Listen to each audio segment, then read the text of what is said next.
Welcome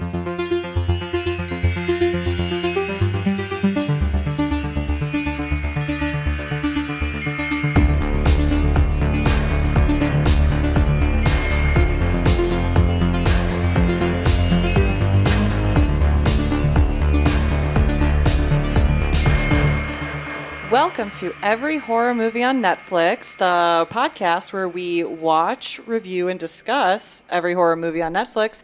I am Allison with the Y here, one of your plucky hosts, joined by my fellow co-hosts, the impossibly hip Allison with an I. Hey. And the offensively talented Patrick. Hello. Hi, everyone. That was fun. Anyways, we are here today to discuss the film The Silence. I picked this one because I saw it starred the Tooch himself, Stanley Tucci. We love the Tooch. And I was like, what more do you need? So The Silence opens as researchers exploring a mine unintentionally free a colony of a creature called vesps that are vicious, blind, bat-like creatures that hunt exclusively by sound. And the vesps rapidly spread across the U.S., starting in big cities, killing people and causing social breakdown. As the situation unfolds, the movie follows the journey of one family, Allie, a young deaf woman played by Kiernan Shipka, her father Hugh, played by the Tooch, her mother Kelly, played by my queen Miranda Otto, and her grandmother Lynn, her brother Jude, and Hugh's best friend Glenn, played by everyone's favorite Sex and the City hottie, John Corbett. The family quickly flees to the country in search of a quieter and safer environment, using skills they've already learned to communicate with Allie, who is used to living without the sound. The family fights to survive both vesps and a strange religious cult that has sprung up during the crisis. I think one thing that is unavoidable when discussing this film is to talk about how similar the premise is to A Quiet Place. A Quiet Place, yeah.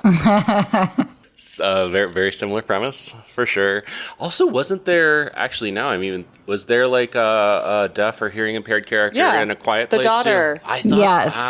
Wow. And an asthmatic. Oh, that's right. Oh, wow, yeah. Lots of similarities. Impossible to ignore, like Allison with the Y said. Even just the basic description on Netflix, I was like, I'm very intrigued by this, but also this sounds very similar to A Quiet Place. Mm-hmm.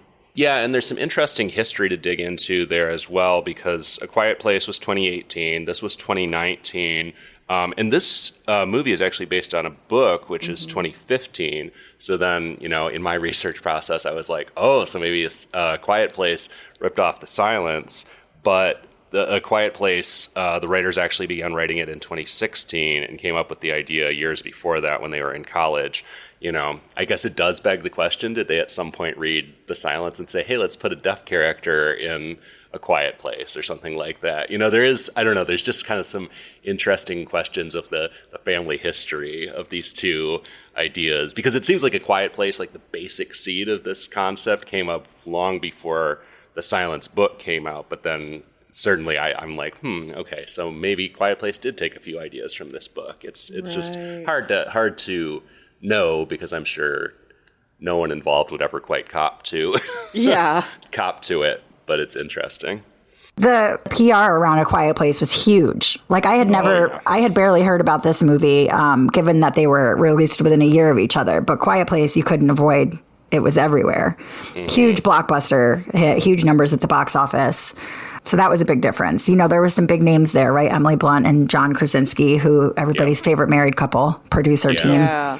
Well, and also had the novelty factor of being Krasinski's directorial debut. Yeah. And frankly, I could have swore that he wrote it, too, based on all that PR. But when I was researching, I learned he did not. He just directed it. Oh, that is actually surprising. I also thought that he had written that. Yeah.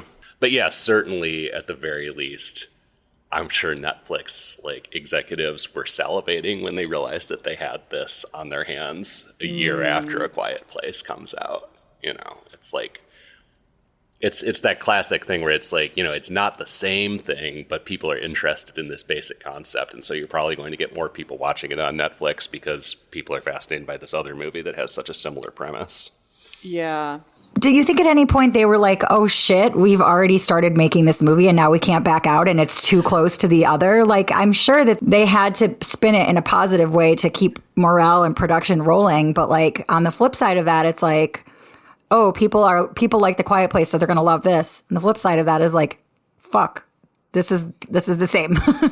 Yeah, I imagine, because like obviously they had to have been in production for this before A Quiet Place came out. So I imagine that there was kind of like there was this excitement like, oh, we have this great cast, we have this really interesting premise for this film, and then it's just like, well, fuck, they just released something, and now they're going to say that we're copying it. Yeah. Even though there's no way it could have been a copy that fast with that level of, production quality and talent. That's true. Principal photography began in September 2017. So, yeah, it's weird just that these two extremely similar ideas came out within a year of each other. And I mean, honestly, originally I was like landing on the side of this movie ripping off A Quiet Place, but now that I'm thinking about it, I'm obsessed with this theory of The Quiet Place screenwriters reading the book The Silence and ripping off ideas from that. But also it's possible this is all just pure coincidence, and these insanely similar concepts with insanely similar characters and plots and all this stuff just happen to evolve independently. Sometimes that shit happens. This reminds me of a story of my great-great-grandfather. This is a true story, and it's not related to this at all. So quick divergence, if I may. Yes, let's do Family Story Corner. Threw the first curveball ever. What? So, yeah. He was playing pro ball in the early 1900s on the east side of the country. And at the same time on the west side of the country, someone else threw the first curveball ever. But because like news didn't travel forever that way in that time, there was infighting forever. Like there are still people, like sports people writing think pieces on who actually, they call it the Great Debate on who invented the first curveball. So I think both my great-great-grandfather and this other dude are both credited with it at like the Baseball Hall of Fame, but which one came first, Quiet Place or The Silence? Yeah. Wow. Yeah, real chicken or egg question of our time. Yeah, exactly. But like, I mean, I think we've all seen A Quiet Place, right? Yes. Yeah. So I mean, how did the execution actually like play out for you guys? Because I loved A Quiet Place for sure. Me too. And so this had like big shoes to fill for me, I guess. I will say that yes. And I think because it had big shoes to fill, I had pretty low expectations for this movie, despite the talent. I was like, I feel like there's a reason why A Quiet Place is big, and I haven't heard anything about this movie. And one thing I will say is I do believe that this movie very much feels like an adaptation of a book. There's just a lot about the way it moves, the way there's like a lot of like major things that happen that you move through fairly quickly. Feels very much like a book being compressed into a film. And also the narration, which was one of the cringiest aspects of the film for me, where she's like literally she explains like 3 different times via narration that she's deaf, and it seems like just reading first person text from a book almost. I didn't think of that necessarily, but when you bring up, how it feels like a book adaptation, that was definitely something that kind of checked that box for me. I hadn't thought of what the point that you just brought up, but that makes actually sense.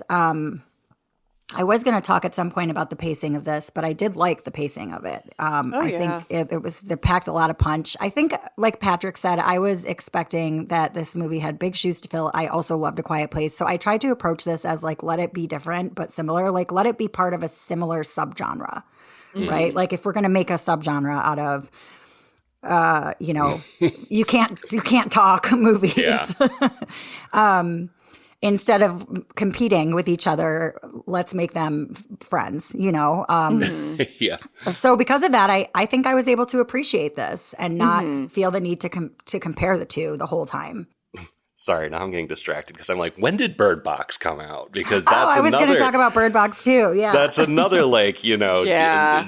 single sensory deprivation based horror, basically. Yeah, there's certainly, because did that come out in 2020, the movie? The Bird movie Box? 2018, but the book, which was a huge hit before that, was 2014. So Bird Box came out in 2018. Yeah. Jesus Christ. So Bird Box came up with the whole genre. Josh Mallerman came up with the entire genre. Our own Josh Mallerman. Congratulations, Josh Mallerman. You did it. Another feather in your cap, sir. Mm-hmm.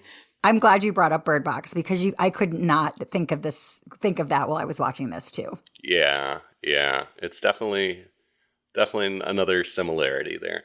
But yeah, I think, you know, one of the main things that I guess I struggled with a bit on this, and I would have struggled with it regardless of if I had ever seen A Quiet Place or not, was the pace. Because Quiet Place, from what I remember, drops you into this scenario that has already been long in progress, I think, at the beginning. Like, they've been living under these circumstances, I think, for maybe a couple of years or something at the beginning. Yeah, they were pretty well adapted at that Quiet point. Place. Yeah. And this, it's like, we have this kind of odd premise of, I guess, scientists breaking open this cave where the vests have just been, like, self-sustaining for who knows how long, and then all of a sudden they're just, I mean, the timeline is not clearly communicated, but it seems like within days, they've completely blanketed the U.S. And I guess I struggled, with the logic of all that. It felt rushed. And now that you, Allison, with Why kind of mentioned the way it does have that feeling of a book being condensed into a 90-minute movie, I think that helps inform my thoughts around it being rushed even more. Because I'm like, I was definitely feeling that. I think that is probably why, honestly. I actually think I liked that it was in 90 minutes. I think that's part of what made me walk away from this movie feeling like I liked it. Like, it didn't drag out. It wasn't A Quiet Place. It didn't have, I don't think, like that much production quality. So I think had it been a 2-hour movie, I would have liked it less. Like, I really did appreciate the pacing. That was something that I was like, awesome. Let's keep moving this shit along. You know, it was kind of action packed. So yeah, there weren't really lulls.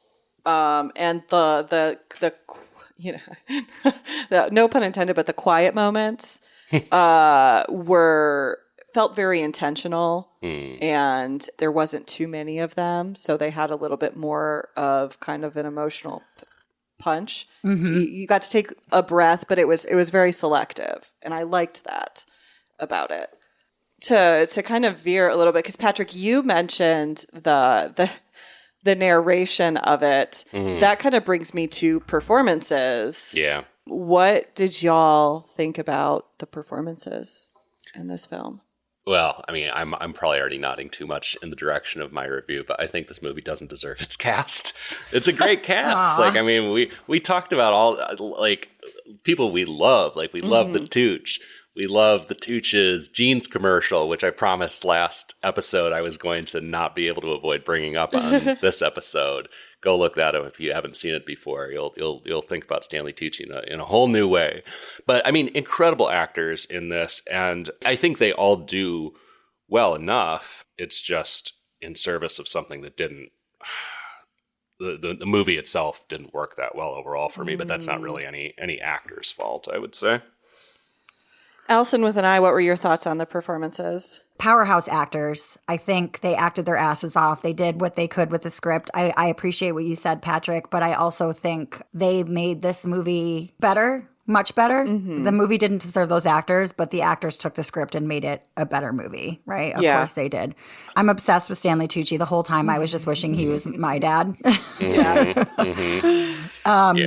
John Corbett, you know, we haven't even gotten into like some of the action yet, but John Corbett, while he was on screen, was amazing. Yeah. You know what it was? It was all very formulaic. The whole thing was formulaic. I called within the first 10 minutes what was going to play out in the next 80, like to the letter. Yeah. I was watching it with my girlfriend and she was like, how did you know that? I'm like, I watch a lot of horror and there's formulas. There's formulas to this shit. But obviously the acting was amazing. Miranda Otto, come on. Are you kidding me? God, Like, I love her. yeah. How did they get this cast? And I'm so glad they did. I'm so glad they did. What about you? Why? Yeah, I think for the most part, the cast is a big part of why, I mean, once again, kind of nodding maybe a little bit too much to my review. Like, I walked away feeling fairly positive feelings about this film. Was a huge part of the cast. The only performance I struggled with was Kiernan Shipka's, which is weird because I really like her. But her acting style in it felt a little bit too similar to her acting style in The Chilling Tales of Sabrina. It was just a little cartoonish. And I know she is very talented, but her acting style felt a little out of place. And that's just more of a pet peeve of mine than anything else. But I don't think she did a bad job at all. It's just it felt a little out of place compared to, frankly, these incredibly talented, naturalistic actors that she was working with. Yeah, there's plenty of good performances in here. I think, where this sort of falters for me is more on a script level, certainly a visual level too. I mean, this is a goddamn ugly looking movie. It's just one of these, and I complain about this on a regular basis, but just the visual style of the past 10 years is color correct the fuck out of everything, so that the whole movie is like a single color, and it just looks ugly and unnatural and unpleasant for no real reason, in my opinion. But I was trying to get back around to the screenplay because the weirdest fun fact about this movie for me is that it's written by two brothers, Carrie and Shane Van Dyke, and they're Dick Van Dyke's grandsons. Who would have thought? Like, wild. That's so random.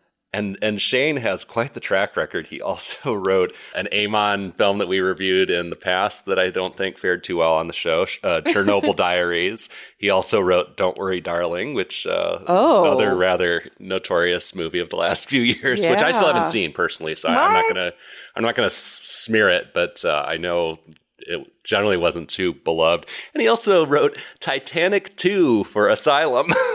Wait. 2. Uh-huh. What is Titanic II? A sequel to Titanic, apparently. What's left to talk about? Yeah, I would love to know what Shane Van Dyke came up with for the story of Titanic 2, but he's got an interesting track record. Did you see Don't Worry, Darling, Allison with an I? I did, and I loved it. Did you? Oh, I haven't seen it either. What? I've been wanting to check it out because it felt like a movie that really got bowled over by its own bad press. The scandal. Horrible press. Oh, there tour. were scandals. Yeah. Oh, yeah. Yeah. I think I went into it knowing that, but I still fucking loved it.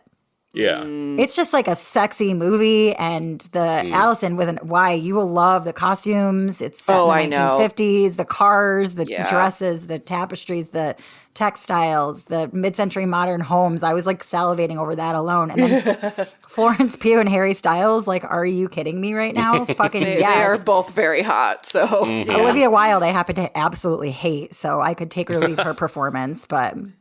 I don't have a great impression of her as a person at this point, but I fucking love Booksmart. Like, that was her directorial debut, and that was incredible. So on that basis alone, I want to check out Don't Worry, Darling. That movie Booksmart was really good. It's so good. Oh, yeah. I watched that one with my daughter, but I feel like she got sucky after Booksmart. So I liked post Booksmart is the Olivia Wilde that I think is a scumbag. So just my opinion. Just my opinion. Anyways,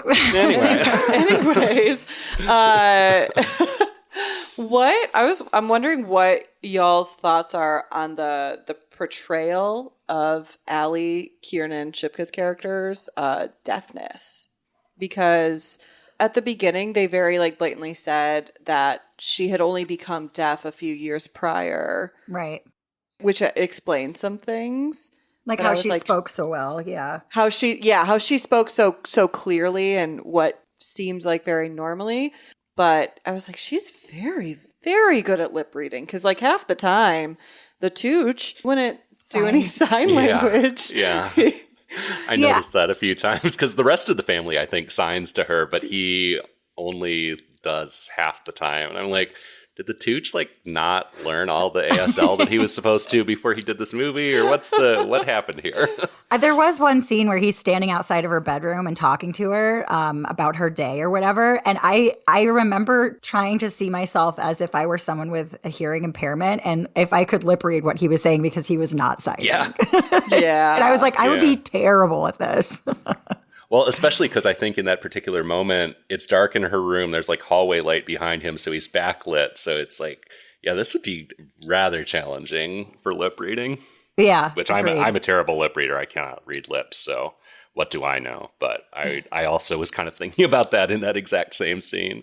Yeah, I never love when they hire someone that doesn't have a disability to play someone that does. Like, that's just gross and exploitative and exclusive and icky. So that sucked. Yeah, that crossed my mind as well. And I was like, you could have cast a deaf actor for this role. Yeah. You know, I get that they wouldn't have had the name recognition, but I think it probably would have added something. Yeah. You know. Agreed. Yeah. I will say the part where Allie says, I'm deaf. Like, we all know how to communicate in silence was a little bit, that was maybe one of like the cringiest moments for me, where I was just like, that's a little too like after school special, you know, for me. It's like, oh, word. Yeah, we are a family. How to live in silence. We are a family that knows ASL, unlike other families. Like, we're special. Yeah, way too spelling it out too. Just like, you would think they would have already thought about that. And like, no one needed to point that out as like an aha moment. Yeah, there are. And that kind of brings me to like, this movie makes some odd choices about where it decides to tell in the most explicit, like, boneheaded terms possible rather than showing, versus some weird moments where I guess it chooses to like just barely show instead of tell, and the balance is really weird. So we have like these very on the nose moments, like what we just talked about, with her explicitly saying, we're going to be good because I'm deaf and we know how to live in silence, whatever. But then there's like a lot of things that are very unexplained. I'm not going to really say exactly what I'm talking about here because I think it's spoiler-ish, but a character, we'll say, dies, and it's very off-screen to the point. And I mean, I think with some good reason, but it's still not spelled out at all, to a degree that afterwards I like asked Allison with why. I was like, what happened to them? And Allison was like, this is what happened. It was just like barely nodded to, you know, and there's a few other moments like that too, where things just happen and it's like, how the hell did we get here? Like, give me a little explanation and maybe take some of the over explanation away from some other moments. I don't know, just weird choices along those lines on the show versus tell equation. Agreed. It's hard to talk about them without spoiling, so. Yeah, maybe we can dig into that a little more in the spoiler. Where are we going today? The spoiler... Batcave or... Yeah, the spoiler Batcave. Yeah, we're going to break in there and break all the spoiler vesps out. We're going to go close the gate. Yeah, seriously. Speaking of the spoiler Batcave, what were your thoughts on the design of the vesps? These very bat-like creatures. But I appreciate that they weren't called bats, because bats did not deserve to be maligned. No, bats never deserve to be maligned. No. I thought they were... Bats. I liked them. I actually liked them. You know, like, they were over the top and CGI heavy. But I liked it. You know, I like when you see the monster. I like when you see it early. I like when you see it a lot. So I got all that out of this. Even though, you know, they're CGI, everything is now. So the bar is there. Yeah, they're a little bit bat, a little bit pterodactyl, a little bit xenomorph, because every fucking alien monster since Alien has been a little bit xenomorph. They got the head shape.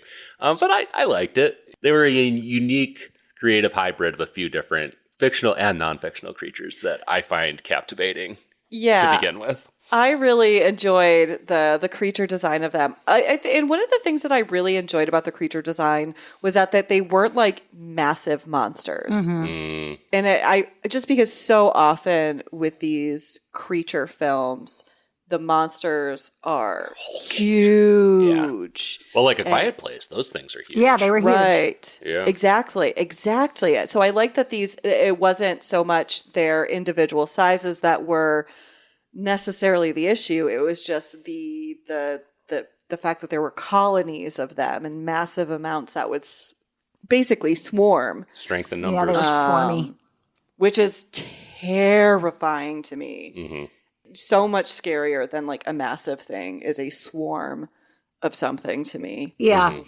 Yeah, and that was something that set this movie apart from other monster-like movies, is instead of there being one big one, there were several, and they were strong because there were so many of them. So I appreciated that distinction.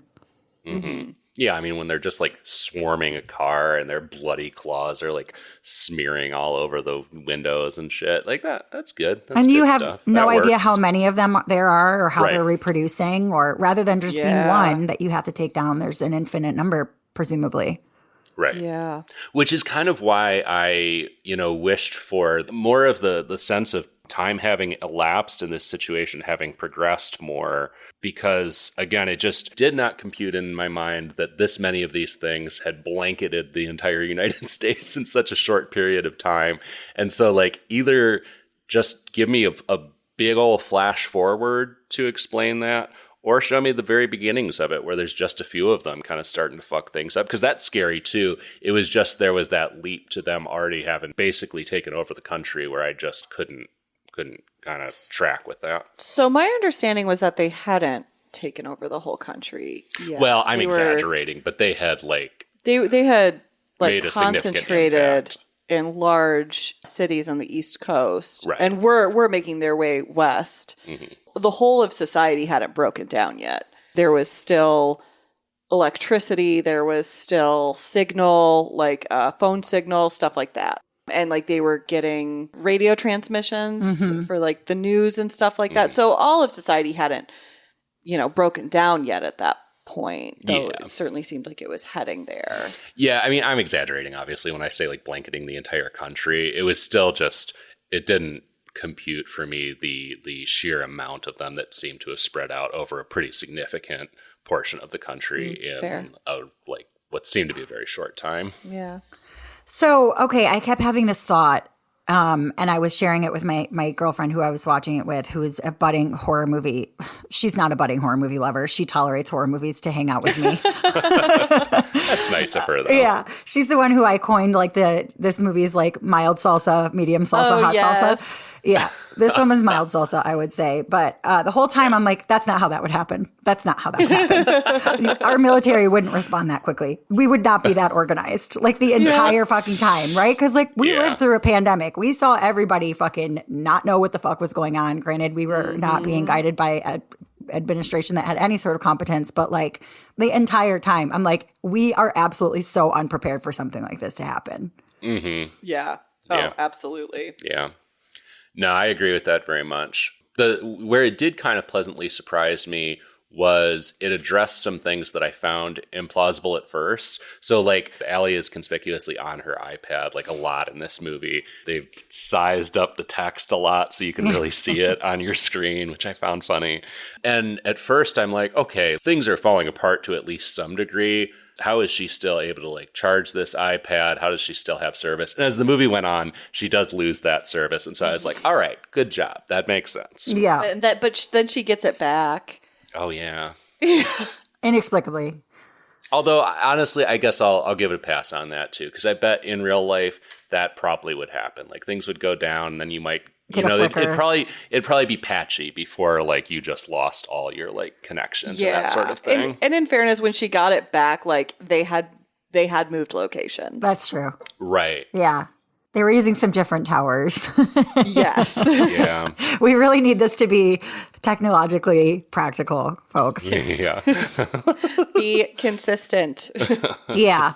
I think just the quickness that they declared, like a national emergency. I was like, no way would that happen. I think that I'm rapidly losing faith in like the powers that be helping us through any sort of real crisis, like quick moving, quickly evolving crisis. Yeah.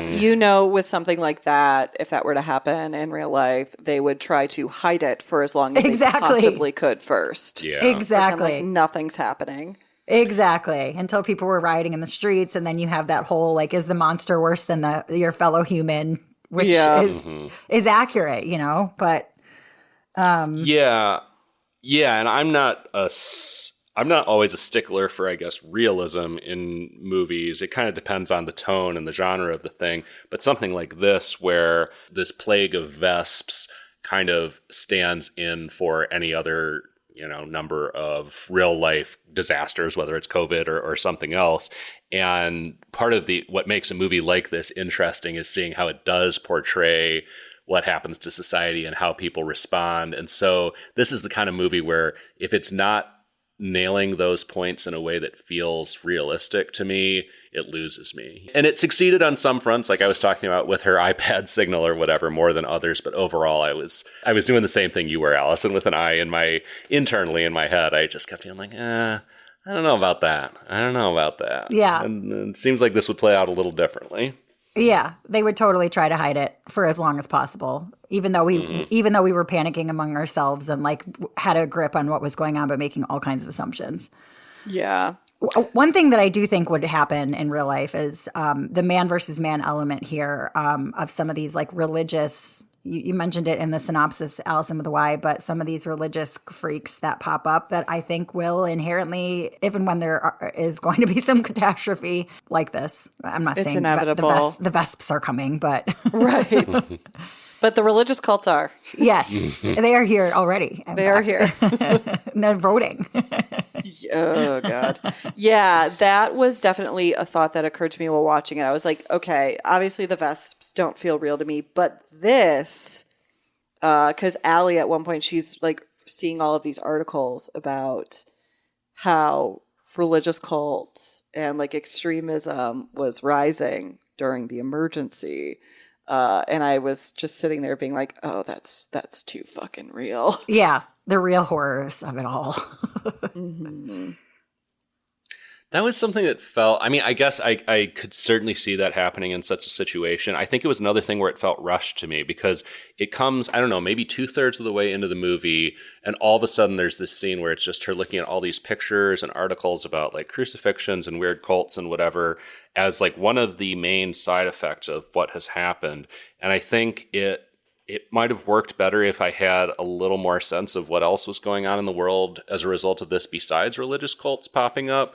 And it was like, okay, clearly we're setting up something that's going to go on with a religious group at the end of this movie, and they had to shoehorn it in an efficient fashion, and it felt awkward to me. So I struggled with that element of this quite a bit, especially because, yeah, I don't know, that's the main antagonist of the final act of this is really this religious cult more so than the vesps. And I guess if you're making a movie about like religious dogma or overreach or something, then fine, but give me more of that prior to the third act. It just felt like a really like sort of sudden pivot towards that.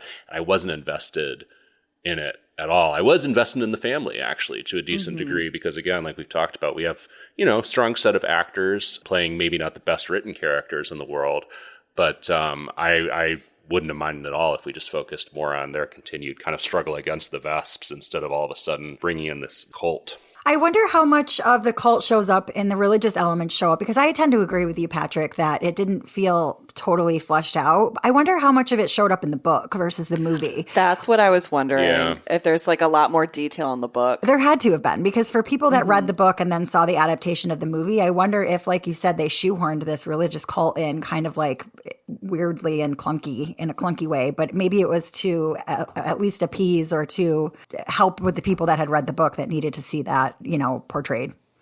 Yeah. The silence doesn't, the book doesn't have terrible reviews online. It has 3.8 stars on Goodreads, 4.2 stars on Amazon. So that's not bad at all. Maybe some of our Amon Discorders can help us out on this one. Has anyone read The Silence, and what did you think? Let us know. There's a link to our Discord in the show notes, as usual. How many pages is it? Do you have that handy? 400 pages. Oh, Not many. That's enough to get some religious stuff in there, but that's not a ton. It's no The Stand. It's definitely not The Stand. That's for sure. well, I feel like we have discussed as much as we can before getting into too many spoilers. So let's see if we would view it, cue it, or screw it. Allison with an I, what is your rating and why? I am going to give this a view it. Whoa. I know. Listen, hear me out. So I when the movie was finished, I finished the movie. I looked at my friend and I was like, I really liked that. And I really, really did. I think that, like we talked about early on in our discussion today, like I like the Quiet Place trope. I like that subgenre of you can't make any noise. I think I would be completely screwed in a world where you cannot make noise. I would spontaneously combust because I love talking. But, you know, I liked, once I was able to look at this movie as a friend and not a competitor, I really liked it. I thought the acting was amazing. I love Stanley Tucci. I was like, I haven't seen him in anything since like The Devil Wears Prada. Like, I am fucking thrilled to see him. I did tell another horror movie friend who had seen this movie and was just ripping on it that I was going to give it a view it. And he was like, are you fucking kidding me? And I said, listen, I said what I said. So I stand by my view it. I think it's worth a watch. I think it's a mild salsa movie for people that can't do too much horror. And I don't know. I would recommend it. I liked it. Patrick, what'd you think? I loved your description of thinking of it as a friend and not a competitor. I like that too. I like the idea of thinking of a movie as a friend. I want to go back to that. I think that needs to become a meme along with the mild salsa scale. That said, I will not treat this movie as a friend. I'm going to give it a screw it, but it's another one of those that I'm like, it's not like the term screw it is so, it feels so aggressive. We came up with that term for the scale because it rhymed, obviously. I don't really bear any malice towards You're this not movie. damning it to hell. I'm not screw it, fuck it, damn it, as Chris said one time. But it didn't do a lot for me. You know, the cast, as we've discussed, saves it to whatever degree it could be saved for me. But it just, it felt rushed, messy, and just not something that I could really recommend anybody even pop in their queue. So I got to go with screw it on this one. How about you, Allison, with a Y? Well, I am right in the middle. I am a solid cue it. Love it. Even distribution. I enjoyed it. It's not something I'm like, you have to watch this, but I think it's a great choice. If you want to put on like a fairly fast-paced horror movie that's not going to take too much time out of your life, I think it's a really solid option. I really liked the premise of it. I love a good kind of like apocalyptic creature film. I find that stuff fascinating. You know, I'm a big like zombie fan, and you know, I think stuff like this brings in a lot of the elements of zombie films that I like too, that sort of post society world that they have to adjust to. I find that really interesting. And I think more than anything, it's a cue it for me because it makes me kind of want to read the book. Yeah. Like I'm very intrigued by the book. It's making me want to cue the book, you know? So, and to me, like that, you know, it can't be a screw it if now I'm like, I kind of want to read the book because I'm interested into digging into more of the detail of it and seeing how the book fleshed things out a little bit more clearly than maybe the film did. Yeah. So, yeah. Well, maybe y'all can catch us up on that on a future horror catch up. Yeah, I'm going to see if it's on Libby. Yeah. Nice. Yep. All right. Well, we are going to go down to the spoiler bat cave in a minute. But before that, just a reminder that you can find us on YouTube, Facebook, Instagram, Blue Sky at AmonCast, or you can find us on TikTok at Amon Podcast. And we also have a Discord server where there is some really lovely discussions, really fun discussions with the fans. You can join it and the link in the description of the episode. Also, please rate and review every horror movie on Netflix on your podcast provider of choice.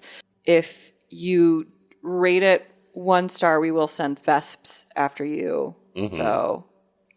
and Vesps don't even exist. We're going to cook them up in a lab. That's how invested we are in fucking you up if you rate us 1 star. It may take years, but we'll get you. Anyways, we're going to head down to the spoiler bat cave and we'll be back with some spoilers.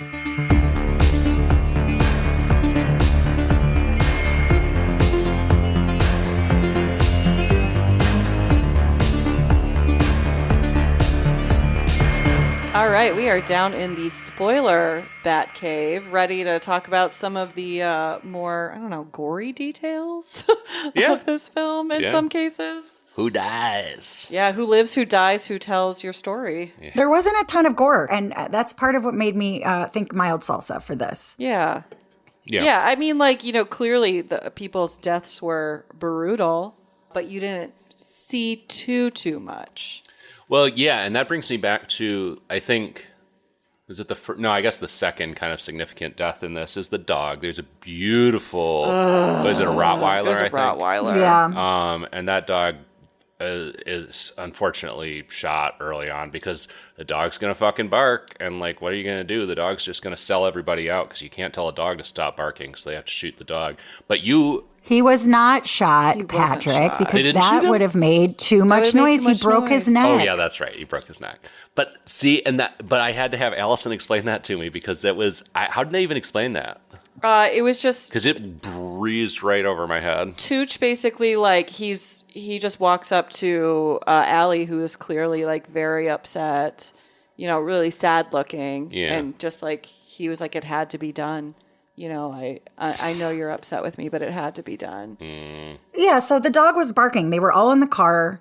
They had just started to realize that the Vesps were attracted to noise. Well, I guess they knew that from the news report, which was part of one of the things that I was like, we would not be this organized. That message would not get spread that fast without social media. But anyhow, they were in the car. The dog was barking. And it was very clear to me because I said early that this movie was very formulaic. I was like, the dog's going to die. I said it before they were even in a position where the dog needed to die. Their Vesps weren't even there yet. I was like, fucking dog's going to die. For those of you who are squeamish, doesthedogdie.com. Yes, the dog dies. But luckily you don't see it. He has to kind of reach over and it looks like he's giving the dog a hug and it's implied that he breaks his neck. And he doesn't want to have to do it, but it was the right call. Yeah. That's right. Because when he apologized to her for that, I thought, because they end up lighting the car on fire that John Corbett's character was in, which we kind of breezed over that, but he dies.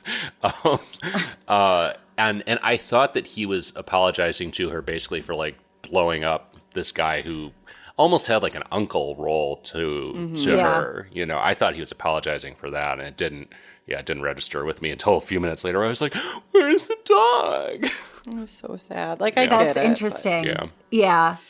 For 1 second, even though I knew within a second or two that he was apologizing for the dog, I did have that same thought. I'm sorry that I had to blow up the car with your more or less uncle that was in it. But let's talk about John Corbett's death because he was by far the most well prepared for a situation like this. He was the guy with the guns. He clearly had some survivalist skills. He'd been doing some prepping. He was maybe military trained.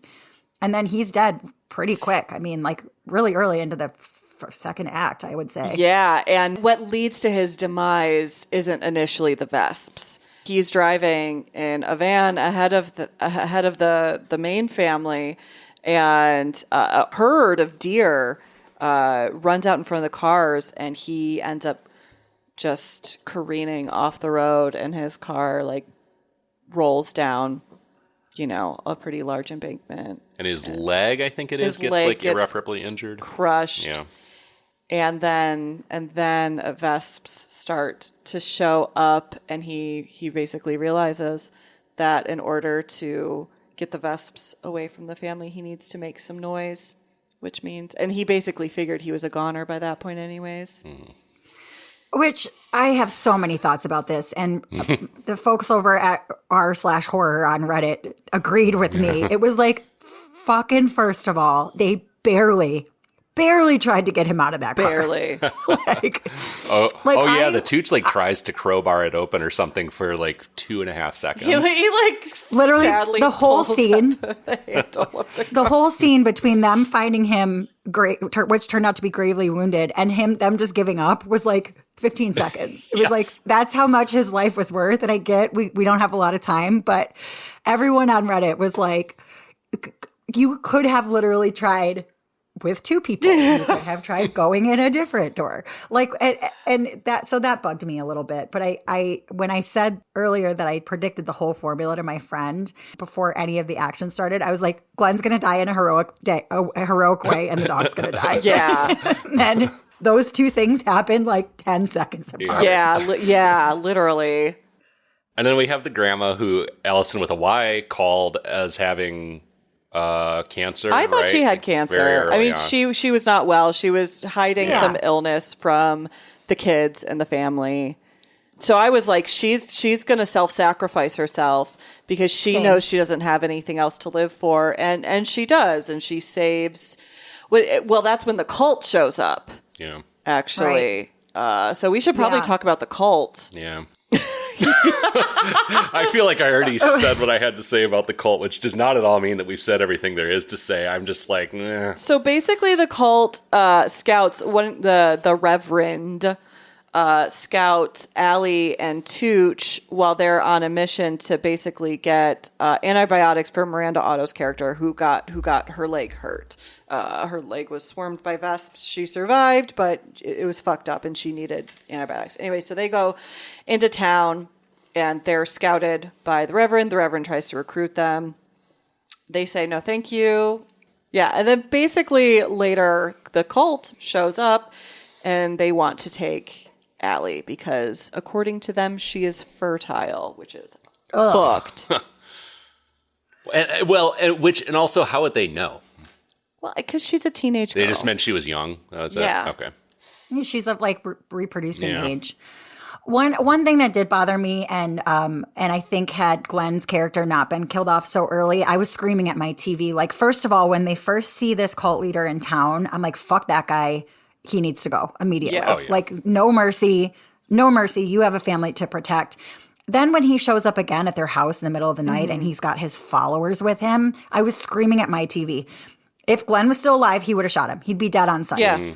And I'm also screaming at my TV, a cult can't survive without their cult leader. Kill that motherfucker. Put 2 in his head. He's done. Problem fucking solved. Now all you have to deal with is the vest. I was like, and I looked at my friend. I was like, Alex, no one ever listens to me. You just said the cult cannot survive without its cult leader. Do you also watch the knitting cult lady? Oh, of course. But I've also gone on so many deep dives since like Trump's first presidency took my entire mom's side of the family into its clutches about how cults work. And I've gone like deep dives. So, I mean, you don't even have to go on a deep dive to know it can't survive without a leader. But yeah, anyways, somebody should have just shot the cult leader, the Reverend.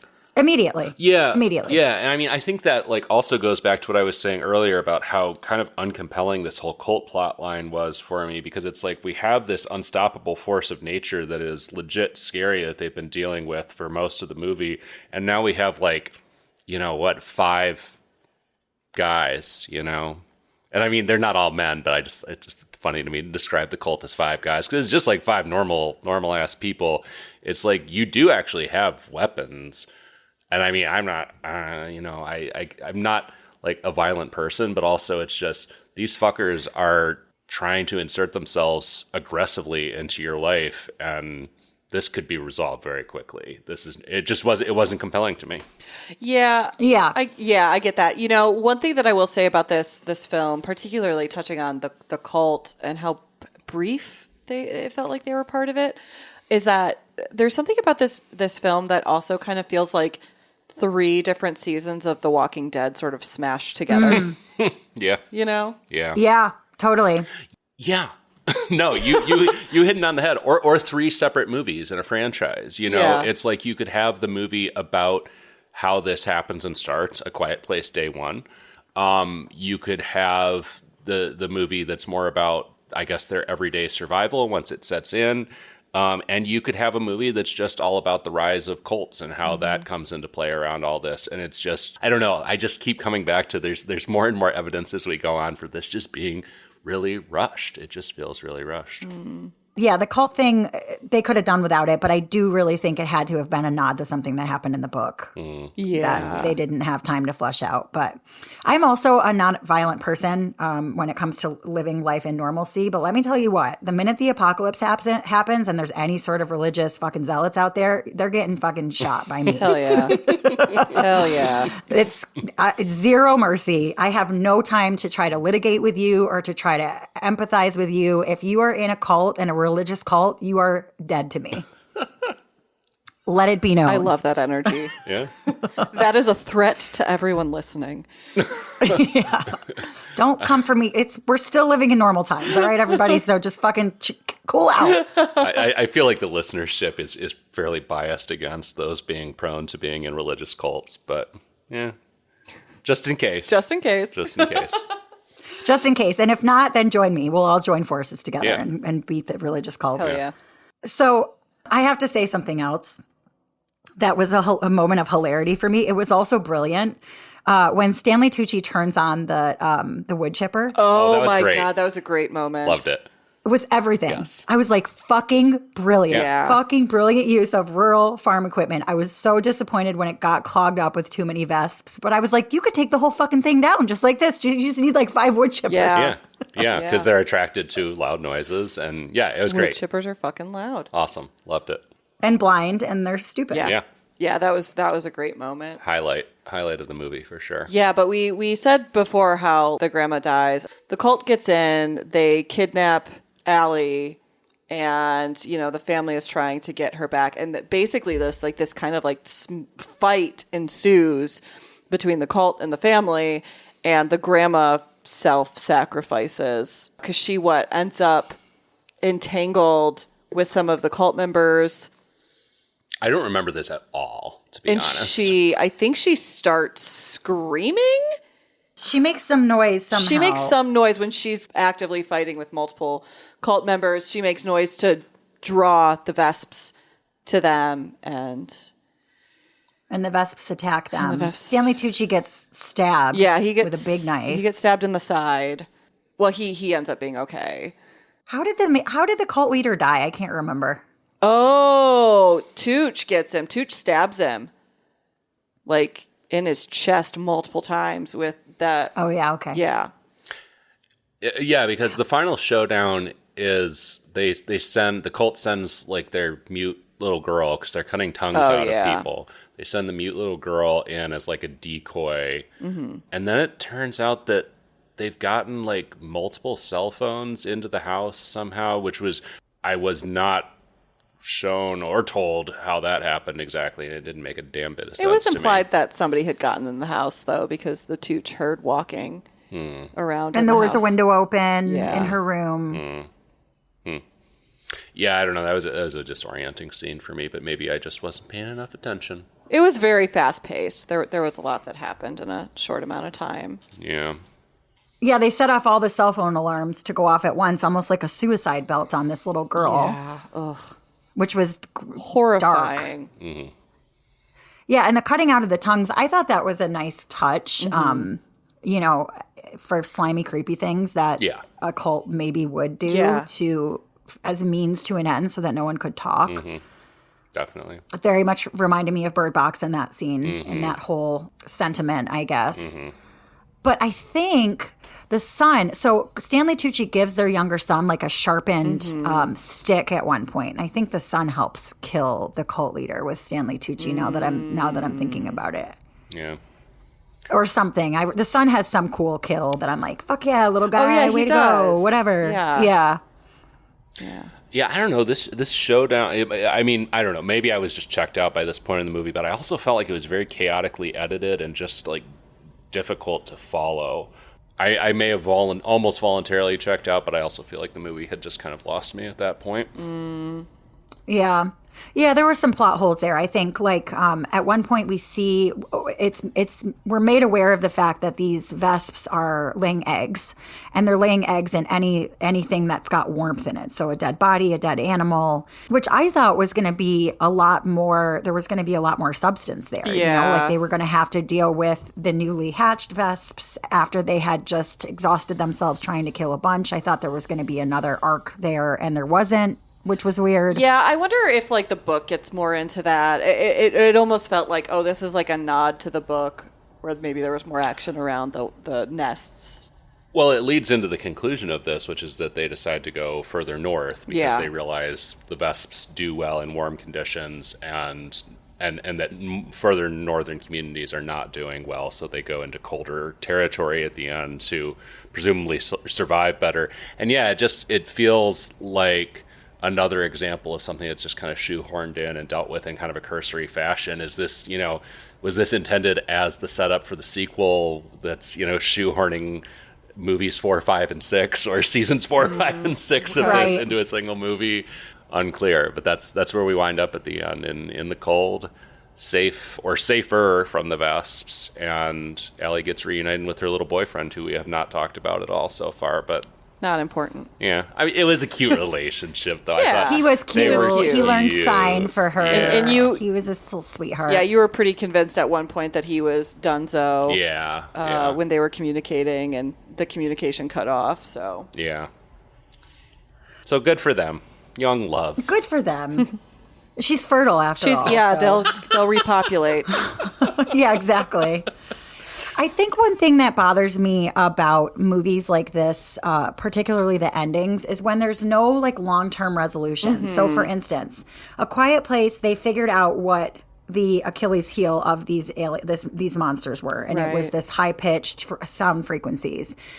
I'm thinking about like in World War Z, right? At the end, Brad Pitt figures out that if you inject yourself with a drug that makes you appear as though you're dying or you're sick, then the zombies don't want you. But this movie was like the big fix was just to go north. Just go north. But presumably the vesps are going to continue to overpopulate the warmer climate. So like there wasn't a second movie, there wasn't a sequel to this. So it just left me feeling like, I don't know. I like a satisfying ending scientifically that I can like wrap my head around and tuck it in and put it on a shelf, Felt kind of unfinished for you? Yeah, a little bit. Yeah, I felt the same way. No, I think we need to have a moment of silence for the silence. Because that plays well on a podcast. Okay. I can't do it. I can't do it. Anyways, that was the 2019 The Silence. What's coming up next for us? Next week, we've got Horror Catch-Up, where it's our nice long-form dive into the different horror things that we've been watching, reading, listening to, all that good stuff. So tune in for that. But until then, you can catch us on social media, YouTube, Facebook, Instagram, Blue Sky, Amoncast. EHMONCAST. And then you can check us on TikTok at Amon Podcast, as well as you can go to our Discord for some fun discussions, and rate and review us on your podcast platform of choice. For every horror movie on Netflix, I've been Allison with a Y. I'm Patrick. And I'm Allison with an I. See you next time.